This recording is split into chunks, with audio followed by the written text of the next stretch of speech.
The chair lays before the House a communication.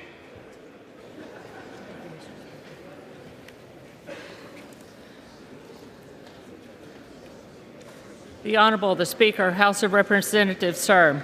I have the honor to transmit herewith a copy of a letter received from Mr. Ryan Cowley, Director of Elections, Office of the Lieutenant Governor, State of Utah, containing unofficial results of the special election for Representative to Congress for the 2nd Congressional District of Utah held on November 21, 2023.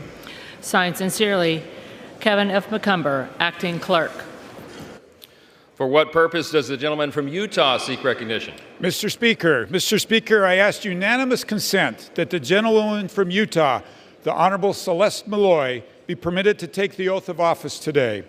Her certificate of election has not yet arrived, but there is no contest and no question has been raised with regard to her election. Without objection, will Representative-elect Maloy and members of the Utah delegation present themselves in the well?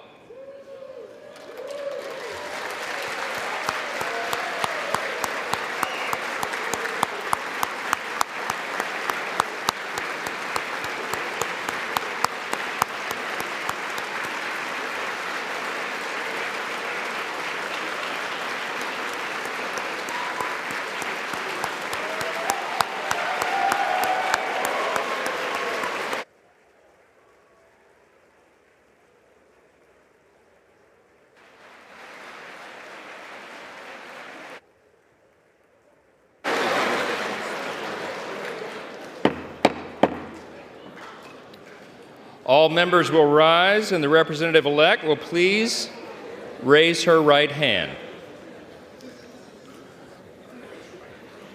Do you solemnly swear or affirm that you will support and defend the Constitution of the United States against all enemies, foreign and domestic, that you will bear true faith and allegiance to the same, that you will take this obligation freely without any mental reservation or purpose of evasion, and that you will well and faithfully discharge the duties of the office on which you are about to enter, so help you God?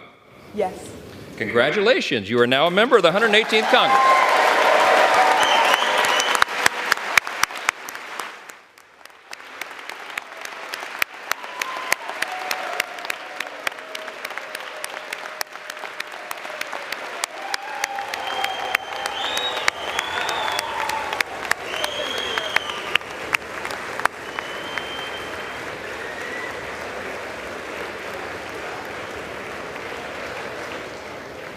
Without objection, the gentleman from Utah is recognized for 1 minute.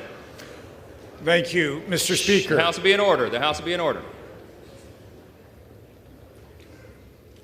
Thank you, Mr. Speaker. As the Dean of the Utah delegation, I have the distinct honor to rise today to introduce the newest member of the House of Representatives, Celeste Maloy.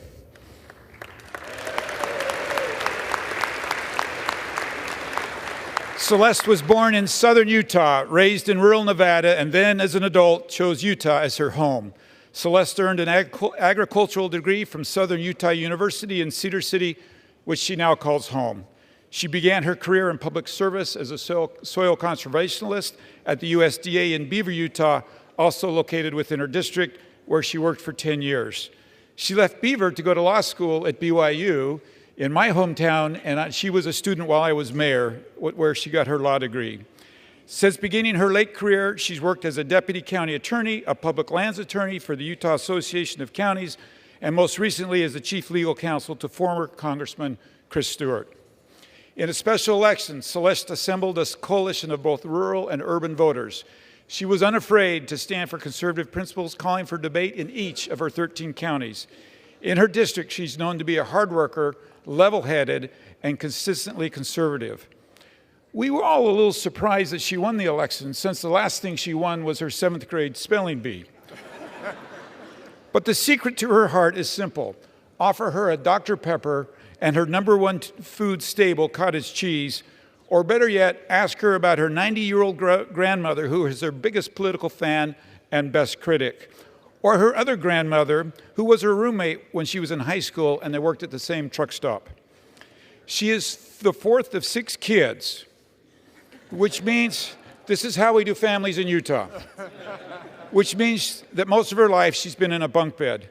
Finally, you will remember her predecessor, Chris Stewart, was known for having several speed records around the world in his plane. Celeste does not have a flight speed record, but I hear, unbeknownst to the Utah Highway Patrol, she has several speed records on I-15 in her district. I am now honored to yield to my fellow Utahn, Celeste Maloy.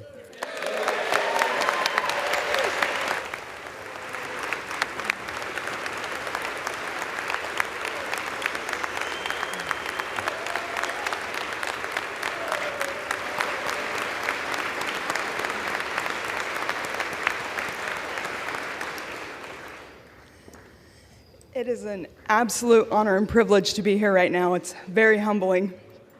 Because this is a special election, they let me have a few friends and family come in the gallery, and I just want everyone on the floor to notice how many people are up here to support me. I have talked a lot on the campaign trail, and the media has talked a lot about how I went to college on a scholarship I won in an FFA soil judging contest.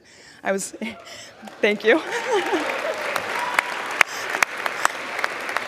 I was very involved in FFA in high school, and my freshman year, I memorized the FFA creed and then participated in a creed speaking contest where I totally lost, and I repeated one of the paragraphs 3 times. But in the first paragraph, which I had down pat, there's a sentence that says, "I believe in the promise of better days through better ways, even as the better things we now enjoy have come to us through the struggles of former years." And I think that perfectly describes how I feel right now about being a member of the United States House of Representatives. I believe in the promise of better days through better ways. I'm excited to be here now when there are really important conversations happening and when an individual can have a huge impact. And I also want to acknowledge the struggles of former years and that we live in an absolutely wonderful, great country because of the people who came before us and had important conversations and struggles and inched us ever closer to the ideal, the American dream, the principles that are embodied in our Constitution and our Declaration of Independence. So I just want to humbly say how excited I am to be here and how much it means to me to be representing the people in Utah's 2nd Congressional District. I don't take that title lightly. I want to make sure my constituents know that I'm here to truly represent them and that I'm optimistic, that I'm excited to serve, and that I understand what a great honor and what a rare privilege it is to be standing here on the House floor right now giving a speech. So thank you.